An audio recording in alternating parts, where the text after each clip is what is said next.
জাতীয় বিশ্ববিদ্যালয়ের শিক্ষার্থীরা তোমাদের অনার্স ভর্তি পরীক্ষা এডমিট কার্ড ডাউনলোড নিয়ে গুরুত্বপূর্ণ নির্দেশনা জাতীয় বিশ্ববিদ্যালয় থেকে প্রকাশ করেছে। এছাড়া আরও যারা এডমিট কার্ড ডাউনলোড করেছো তাদেরও কিছু গুরুত্বপূর্ণ তথ্য রয়েছে। তোমরা দেখতে পাচ্ছ এই যে ইনভ্যালিড অ্যাপ্লিকেশন আইডি আর পিন নাম্বার, এই কারণে অনেকেই এখন পর্যন্ত এডমিট কার্ড ডাউনলোড 7-8 দিন শুরু হলো। জাতীয় বিশ্ববিদ্যালয় এই ব্যর্থতার কারণে অনেকে এডমিট কার্ড ডাউনলোড করতে পারছে না। তাদের জন্য জাতীয় বিশ্ববিদ্যালয় নির্দেশনা প্রদান করেছে যে তোমরা কিভাবে এডমিট কার্ড ডাউনলোড করতে পারবা। সবাই ডাউনলোড করতে পারবা বা সবাই সেটা সংগ্রহ করতে পারবা। মনে রাখবা পরীক্ষা 31শে মে, তোমাকে অবশ্যই তার আগে এডমিট কার্ড সংগ্রহ করতে হবে। এখন তুমি বারবার এখানে ট্রাই করার পরে যদি ইনভ্যালিড দেখায়, তুমি তো এডমিট কার্ড ডাউনলোড করতে পারছো না।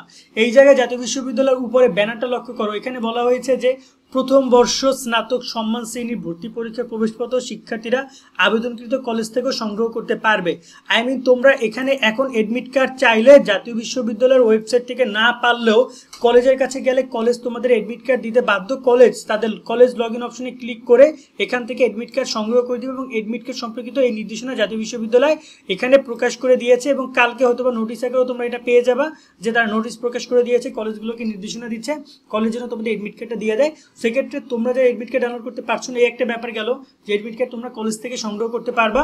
এক্ষেত্রে কলেজ তোমাদেরকে এডমিট কার্ড দিতে বাধ্য এক প্রকার। অনেকে আবার বলে যে কলেজে যাবো কিনা, যদি কলেজ দূরে হয় তাহলে তুমি অনলাইনে ট্রাই করো, বা যদি কলেজ নিকটস্থ হয় তাহলে তুমি কলেজে যাও, উপস্থিত হও এবং তুমি ট্রাই করো বা তাদেরকে বলো, তারা তোমাদেরকে দিবে। এবং তারা যদি বলে যে আমরা কেন দিব, আমাদের কোনো কাজ নাই বা নেই, সেক্ষেত্রে তুমি এই নোটিশটা দেখাই দাও যে দেখেন জাতীয় বিশ্ববিদ্যালয় বলে দিয়েছে আমি এডমিট কার্ড ডাউনলোড করতে পারছি না, আমার তো পরীক্ষা অংশগ্রহণ করতে হবে। ঠিক আছে, সেক্ষেত্রে তারা এডমিট কার্ড দিতে বাধ্য এক প্রকার। সেকেন্ড যে ব্যাপারটা আসে সেটা হচ্ছে সিগনেচার নিয়ে। অনেকেই এই যে সিগনেচারটা দেওয়া নিয়ে কথা বলছো যে এটা কী সিগনেচার দিবা, বাংলা নাকি ইংরেজিতে নাকি কোনো ঝামেলা হবে কিনা। দেখো অবশ্যই একটু সমস্যা আছে।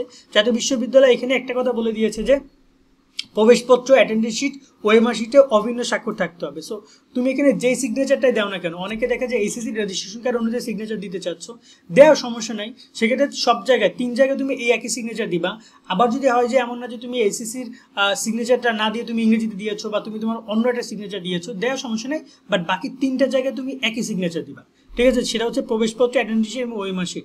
আশা করি তোমরা এই বিষয়গুলো বুঝবে এবং তোমার কিন্তু অবশ্যই এসএসসি রেজিস্ট্রেশন কার্ডও নিয়ে যেতে হবে। সেটা মেইন কপি তুমি নিয়ে যাবা।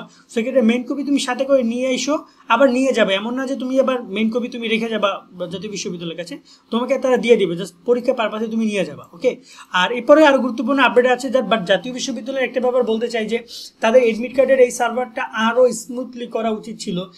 এটাতে অনেক শিক্ষার্থী বিব্রতকর পরিস্থিতির মধ্যে পড়ছে। আমাকে অনেকে কমেন্ট করছে ভাই রাত 2-3টার দিকে এডমিট কার্ড ডাউনলোড করেছি, 4-5 বার ট্রাই করে। সো আমি তোমাদেরকে বলবো যে তোমরা এই জিনিসটা করতে পারো, রাত 2-3টার দিকে একবার ট্রাই করে দেখতে পারো, অ্যালার্ম দিয়ে রাখো, উঠা ট্রাই করো যে দেখো এডমিট কার্ড ডাউনলোড হয় কিনা।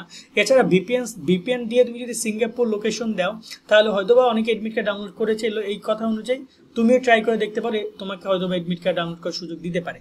বাট আপাতত এই হচ্ছে তোমাদের এডমিট কার্ড সম্পর্কিত নোটিশ সম্পর্কিত তথ্য। এরপর যদি নতুন কিছু আসে তোমাদেরকে জানানোর চেষ্টা করবো। তোমরা সকলে অনেক অনেক ভালো থাকবা। আল্লাহ হাফেজ।